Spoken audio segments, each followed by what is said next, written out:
Bonjour et bienvenue pour l'histoire d'une chanson polémique de Véronique Sanson sortie en 1989, Allah.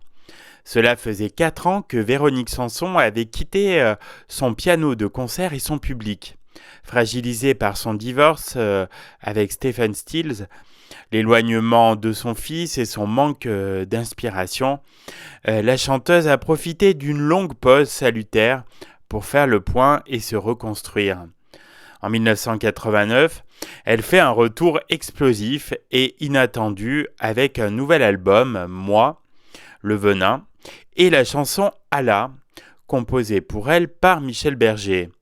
Un an avant la guerre du Golfe, Ben Laden est en train de tisser en secret son réseau criminel Al-Qaïda. On ressent en France et dans le reste du monde un climat très tendu et une montée des fanatismes religieux.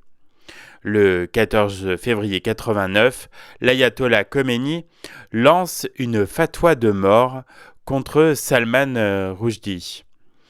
Et la chanson, donc Allah, s'inscrit dans ce contexte de crispation religieuse.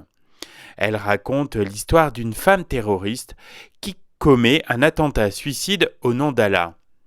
La Pasionaria clame sa colère dans un blues rock au synthétiseur et au rythme sec, viril et funk. Évidemment, l'artiste va subir des dommages collatéraux de l'affaire des versets sataniques et être la cible de sérieuses menaces de mort. Dans l'émission de Thierry Ardisson, Lunettes noires pour Nuit blanche, elle se souvient. Ça a fait une drôle d'histoire. J'ai reçu des lettres de menaces à l'Olympia. Nous allons te vitrioler ta tronche de merde, rien que ça. Elle reçoit aussi des coups de fil anonymes.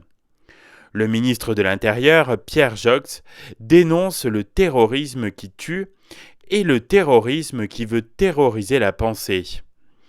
Et il propose d'ailleurs à la chanteuse des mesures de protection. L'affaire est très médiatisée et Véronique est réellement effrayée et aussi écœurée. Allah détonne sur les ondes. L'album se vend très vite à 100 000 exemplaires, mais il inquiète les vendeurs du Virgin Megastore qui refusent de risquer leur vie pour une chanson. La chaîne de magasins va censurer le disque en stoppant la vente. Au même moment, le Front National éructe contre l'invasion de la France par les musulmans. Et André Lajoigny, qui dirige le Parti communiste, rappelle qu'il ne faut pas confondre extrémistes et musulmans. L'heure de la récupération et de la division a sonné.